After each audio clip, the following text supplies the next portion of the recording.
திருநெல்வேலி மாவட்டம் பாபநாசத்துக்கு பக்கத்தில் உள்ள கிராமம் முத்துநகர் முதலியார்பட்டி. மருத மரங்கள் நிறைந்த அந்த சாலையில் தோளில் கேமராவை மாட்டிக்கொண்டு ஸ்கூட்டியில் கெத்தாக பறக்கிறார் பிரேமா. இன்று அவரை பார்த்து வாயடைத்து நிற்பவர்களில் பலர் சில வருடங்களுக்கு முன்பு பிரேமாவை கிண்டலுக்கும் கேலிக்கும் உள்ளாக்கியவர்கள். அன்று பிரேமாவை கேலி செய்தவர்கள் இன்று ஆச்சரியப்படுவதற்கு காரணம் என்ன? 2011வது வருஷம் எனக்கு கல்யாணம் ஆச்சு. என் வீட்டுக்காரவங்களும் நானும் 5வது வரைக்கும் தான் படிச்சிருக்கோம். எனக்கு சாத்தூர் பக்கத்துல ஒரு சின்ன கிராமம். பொண்ணு பார்க்க வந்தவர் படிக்காதவரா இருந்தாலும் நம்மள கண் கலங்காம வச்சுப்பாருன்னு நம்பிக்கை வந்தது. கல்யாணத்துக்கு அப்புறம் உள்ளூர்லயே ஒரு ஸ்டுடியோ வச்சு இவங்க நடத்திட்டு இருந்தாங்க. வாழ்க்கை ஓரளவுக்கு நல்லா தான் போயிட்டு இருந்தது. யாரு கண்ணு பட்டுச்சோ தெரியல. திடீர்னு ஒரு நாள் இவர் மயங்கி விழுந்துட்டாரு. கண்ணெல்லாம் கொஞ்சம் கொஞ்சமா மங்க ஆரம்பிக்குதுன்னு சொன்னாரு என வேதனையான குரலில் சொல்கிறார் பிரேமா. பக்கத்தில் இருந்த கணவர் விக்னேஷ் பேசுகையில், எனக்கு 17 வயசு இருக்கும்போது என் அம்மா ஆக்சிடென்ட்ல இறந்து போயிட்டாங்க. அம்மா தான் உலகம்னு இருந்த வயசு அது. அவங்க போனதும் மேல்மருவத்தூர் கோவிலுக்கு தொண்டு செய்ய போயிட்டேன். அங்க போன்லயே போட்டோ எடுத்து பழகினேன். 7 வருஷம் கழிச்சு சொந்த ஊருக்கு கூட்டிட்டு வந்தாங்க.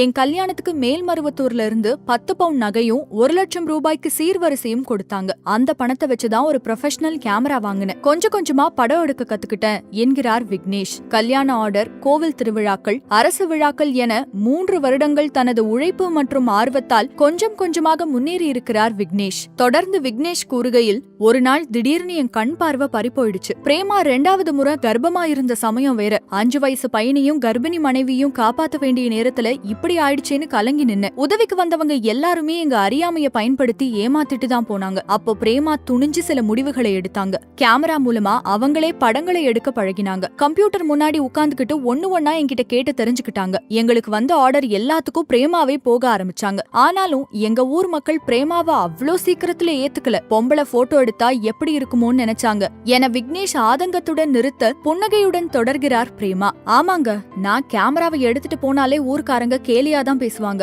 வீட்ல என் 2 பிள்ளைங்களும் பசியோட உட்கார்ந்துருக்குமே அப்படிங்கிற மனவேதனை என்ன தொடர்ந்து போராட வச்சது. புது பொண்ணு புது மாப்பிளைய படம் பிடிக்க போனாலே கை கிடுகிடுன்னு நடுங்கும். ஆனாலும் எனக்குள்ள இருந்த வைராகியம் தான் அந்த பயத்தை போக்கி இயங்க வச்சது. ஒரு சமயம் இவரோட பக்கத்து ஊருக்கு போகும்போது பஸ்ல அவரை முதல்ல ஏத்திட்டு நான் ஏறதுக்குள்ள பஸ் கிளம்பிடுச்சு. அன்னைக்கு அவர் ரொம்ப தவிச்சு போயிட்டாரு. அப்போ தெரிஞ்ச ஒருத்தர் பைக் கொடுத்து கத்துக்க சொன்னாங்க. நான் பைக் பழகிறத பார்த்து திரும்பவும் ஊர்ல கேலி பேசினாங்க. அவங்களுக்கு பயந்துட்டு ராத்திரி 12 மணிக்கு மேலதான் ஓட்டி பழகினேன். இப்போ பார்வை போனதுக்கு அப்புறம் வீட்லயே முடங்கி கிடந்த என்னோட வீட்டுக்காரரு பைக்ல ஏன் பின்னாடி உட்கார்ந்து சந்தோஷமா வர ஆரம்பிச்சிருக்காரு என்கிறார் மகிழ்ச்சியான குரலில். பிரேமா மாதிரி ஒரு மனைவி கிடைக்க நான் தவம் செஞ்சிருக்கணும். என் சூழலை புரிஞ்சுக்கிட்டு என் தொழிலையும் கத்துக்கிட்டு 2 பிள்ளைங்களோட என்னையும் பத்திரமா பாத்துக்கிறாங்க. என் கண்ணா அவங்க இருக்கிறதால இந்த உலகத்தை என்னால எப்பவும் பாத்துக்கிட்டே இருக்க முடியும் என மனைவியின் கைகளை நேசத்துடன் பற்றுகிறார் விக்னேஷ்.